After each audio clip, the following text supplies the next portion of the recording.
புரட்சி தலைவர் அவர்களுக்கு என்ன நேர்ந்தது? புரட்சி தலைவி அவர்களுக்கு என்ன நேர்ந்தது? சட்டமன்றத்தில் மரபை பத்தி பேசுறாங்க.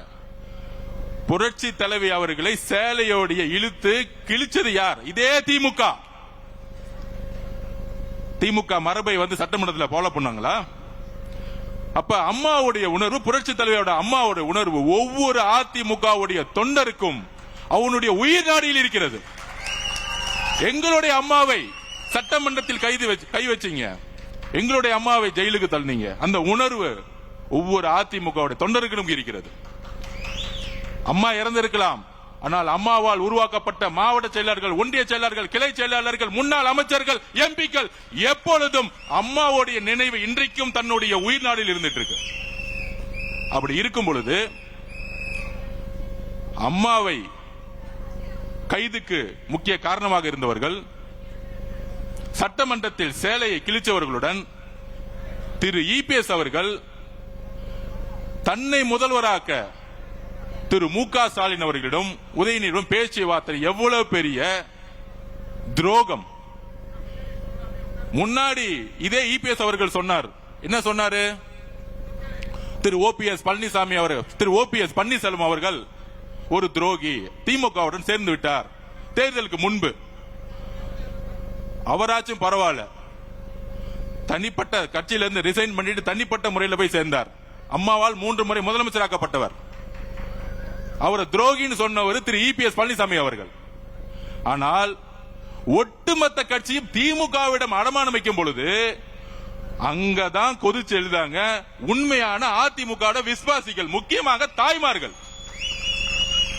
நாங்க தேர்தலுக்கு முன்பே சொன்னோம், அதிமுகவுடைய தொண்டர்களும் ஓட்டும் தமிழக வெற்றி கழகத்திற்கு வந்துருச்சு. அதனாலதான் எங்களுடைய மிகப்பெரிய வெற்றி. இயற்கையாகவே இங்க தமிழக வெற்றி கழகமும் அதிமுகவும் ஒன்று, ஒரே குறிக்கோள், ஒரே எண்ணம், ஒரே லட்சியம். இதை இன்றைக்கு சொல்லல, தேர்தலுக்கு முன்பு சொல்லல. மதுரை மாநாடுல எங்களுடைய அரசியல் நிலைப்பாடை எங்களுடைய தலைவர் அதோடைய சேஜோடைய முகத்தொல்லை பார்த்திருப்பீங்க. புரட்சி தலைவர் எம்ஜிஆர் அவர்களும் பேரிங்கர் அண்ணா அவர்களும் எங்களுடைய அரசியல் தலைவர் டிக்ளேர் பண்ணது எங்களுடைய தலைவர். அங்கேயே முடிவு பண்ணிட்டார் மதுரை மாநாட்டிலேயே. அப்படி இயற்கையாகவே உருவான தொண்டர்கள் கீழே உருவான ஒரு கூட்டணி தேர்தலுக்கு முன்பே உருவாக்கப்பட்டது. அதை ஒருத்தர் தான் எதிர்த்தார், திரு இபிஎஸ் பழனிசாமி அவர்கள், தன்னுடைய சுயநலத்துக்காக. ஜெயிச்சு முடிச்ச உடனே அங்க ஒரு குடும்ப கட்சி, இப்பொழுது இபிஎஸ் அவர்களும் தன்னுடைய மகனும் மட்டும்தான் கட்சி நடத்திட்டு இருக்காங்க, வேற யாரும் இல்லை. இப்ப இன்றைக்கு 2 சகோதரர்கள் விஜயபாஸ்கர் சேர்ந்த பிறகு 60% அதிமுக இணைந்து விட்டது. இன்னும் 30% தான் இருக்கு, இன்னும் 30% தான் இருக்கு. அப்ப பொதுமக்களுக்கு வெளிப்படைத்தன்மை பேசணும். எதுக்கு இந்த பொலிட்டிக்கல் ஸ்ட்ராட்டஜி எடுக்கிறோம்? எதிர்காலம் இல்ல, உடன்படிக்கை ஏற்பட்டு விட்டது. இன்னும் அறிவிப்பு மட்டும்தான் இல்ல. திராவிட முன்னேற்ற கழகமும் திரு மு.க. ஸ்டாலின் அவர்களும் தலைவர், அதிமுகவோட பொதுச் செயலாளர் கூடிய விரைவில் கூட்டணி அறிவிக்க போறாங்க. ஒன்னு உள்ளாட்சி தேர்தல் அப்ப இருக்கும், இல்லன்னா லோக்சபா தேர்தல் இருக்கும், மக்களவை தேர்தல் இருக்க போகுது.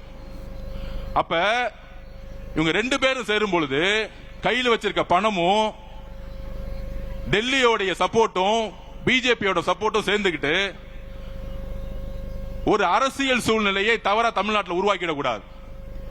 அப்படி சேரும் பொழுது ஒட்டுமொத்த அதிமுக நிர்வாகிகள் ஆல்ரெடி இங்க மூவ் ஆயிட்டாங்க, தமிழக வெற்றி கழகத்துக்கு மூவ் ஆயிடுவாங்க அந்த முடிவு எடுக்க போது முன்னாடியே. அப்ப நாளைக்கு அதிமுக வெறும் பேப்பர் லெவல்ல இருக்கும். அப்ப இபிஎஸ் அவர்களும் திரு மு.க. ஸ்டாலின் சேரும் பொழுது ஒவ்வொரு மாவட்டத்திலும் திரு இபிஎஸ் அவருடைய அதிமுக வேலை செய்யறதுக்கு ஒரு நிர்வாகி இருக்க மாட்டாங்க, ஒரே ஒரு நிர்வாகி இருக்க மாட்டாங்க. அவருடைய மகனும் திரு இபிஎஸ் பழனிசாமி அவர்கள் மட்டும்தான் கட்சியில் இருப்பாங்க. இன்னொரு 5 பேர் இருப்பாங்க, அவங்களுக்கு தேர்தல் வேலை செய்யவே தெரியாது, அவங்களை விட்டுருவோம். இப்பயே தீர்மானம் போடுறாங்களாம், திரு மிதுன் அவர்கள் கட்சியை வழி நடத்தணும், இளைஞர் அணி தலைவர் ஆகணும். அதுல அவர் சொல்றாரு, அன்னைக்கு பேட்டி எடுக்கும்போது சொல்றாரு இபிஎஸ் அவர்கள், என்னுடைய மகன் ஒன்லி உறுப்பினர் தான், அரசியல் ஆசைனா எதுக்கு நீங்க உறுப்பினரா வச்சுக்கிறீங்க? எதுக்கு தெரியுமா? திரு உதயநிதி அவர் சொன்னாருங்களே, என் மகன் 25 வருஷமா உறுப்பினரா இருந்தாரு, அதனால டக்கு நான் இளைஞர் தலைவர் ஆகிட்டேன், அதனால சட்டமன்ற உறுப்பினர் ஆகிட்டேன், அதனால துணை முதலமைச்சர் ஆகிட்டேன். இதே கதை தான் அடுத்து இபிஎஸ் அவர்கள் ஃபாலோ பண்ண போறாங்க. இது தெரிஞ்சுக்கிட்டாங்க எல்லா மக்கள், எல்லா மாவட்ட செயலாளர்களும், எல்லா முன்னாள் அமைச்சர்களும் நல்லா தெரிஞ்சுக்கிட்டாங்க. இது குற்றச்சாட்டு அல்ல. 2 பேரும் சேர்ந்து சொன்னது யார் தெரியுமா? மார்க்சிஸ்ட் கம்யூனிஸ்டுடைய அகில இந்திய தலைவர் திரு பேபி அவர்கள் சொன்னார். நாங்கள் ஏன் தமிழக வெற்றி கழகத்திற்கு ஆதரவு கொடுக்கிறோம்னா, அதிமுகவும் திமுகவும் பிஜேபியும் சேர்ந்து ஆட்சி அமைக்க போது அதனால நாங்க இருக்கிறோம் சொன்னார். திரு சண்முகம் அவர்கள் மார்க்சிஸ்ட் கம்யூனிஸ்டுடைய தலைவர் தமிழ்நாட்டில் அவர் சொன்னார், திமுகவும் அதிமுகவும் பிஜேபியும் சேர்ந்து ஒரு புடலங்கா கூட்டணி உருவாக்குவீங்க, அதுக்கு நாங்க சப்போர்ட் பண்ணுவோமா? இது சொன்னது யாரு? தமிழக வெற்றி கழகமா? இல்லை. 10 வருஷமா திமுக கூட்டணியில் இருந்த கம்யூனிஸ்ட் தோழர்கள். ஐயுஎம்எல் தலைவர் சொல்றாரு, என்ன கூப்பிட்டாங்க, அதிமுகவும் திமுகவும் சேர்ந்து ஆட்சி அமைக்கிறதுக்கு என் சப்போர்ட் கொடுக்க சொன்னாங்க. முதல்ல 2.5 வருஷம் அவங்க முதலமைச்சர் இபிஎஸ் அவர்கள் முதலமைச்சர், அடுத்து உதயநிதி முதலமைச்சர்.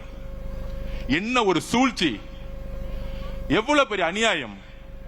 இதை எதிர்க்கிறதுக்கு ஒட்டுமொத்த அதிமுக தொண்டர்களும் குரல் கொடுத்தாங்க. ஒட்டுமொத்த அதிமுக 47 எம்எல்ஏ, 20 எம்எல்ஏ, 25 எம்எல்ஏ அப்பவே குரல் கொடுத்தாங்க. திமுக சேரக்கூடாது சொன்னது கம்யூனிஸ்ட் மட்டும் கிடையாது, சொன்னது ஐஎம்எல் மட்டும் கிடையாது. உண்மையான மக்கள் தலைவருடைய விசுவாசிகளா இருக்கக்கூடிய அண்ணன் விஜயபாஸ்கர் அவர்களும், கரூர் விஜயபாஸ்கர் அவர்களும், அண்ணன் சி.வி. சண்முகம் அண்ணன் அவர்களும் எல்லோரும் இணைந்து திமுகவுடன் சேரக்கூடாது சொன்னாங்க. ஆனால் அவங்க பதவி விட்டு நீக்கிறதுக்கு எப்படி அண்ணன் செங்கோட்டை அண்ணன் பதவிக்கு நீக்கணும்னு நினைச்சாரோ, கடைசியில் அவங்க 2 பேரும் அப்பாவும் மகன் மட்டும்தான் இருக்க போறாங்க. இங்க ஒரு அப்பா மகன், அங்க ஒரு அப்பா மகன், 2 பேர் 4 பேர் முடிச்சிடலாம். தலைவர் சொன்ன சட்டமன்றத்தில் 4 பேர் முடிஞ்சிருவாங்க. அப்ப இயற்கையாகவே குரல் கொடுத்தது உள்ள இருந்துட்டு அதிமுக குரல் கொடுத்தது ஒரு 20-25 எம்எல்ஏ. அக்கா வந்திருக்காங்களே மதுராந்தகத்தோட எம்எல்ஏ ஒரு 4 பேர் ரிசைட் பண்ணாங்க. எல்லாரும் சேர்ந்து குரல் கொடுத்தாங்க. அந்த குரல் கொடுத்ததுடைய வெளிப்பாடு அப்பயும் அதிமுக பொதுச்செயலாளருடைய காதுல உழுவல. அதனாலதான் ரிசைன் பண்ணி தமிழக வெற்றி கழகத்தில் சேர்ந்தாங்க தைரியமா. 10 நாள் அவர் எம்எல்ஏ ரிசைன் பண்ண அதுக்கு ஒரு தைரியம் வேணும்.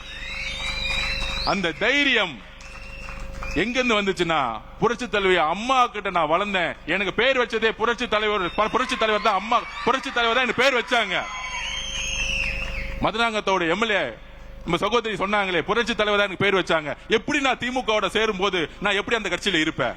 தைரியமா கையை ரிசைன் பண்ணிட்டு வந்தாங்க. ஆனா நம்மள பார்த்து சொல்றாங்க குதிரை பேர் நடத்துறேன்னு. குதிரை பேர் நடத்துறது யாரு? எனக்கு கரூர் ரொம்ப முக்கியமான ஊர். ஒரு கணக்கு வழக்கு இருக்கு. அந்த கணக்கு வழக்க முடிக்காம விட மாட்டோம்.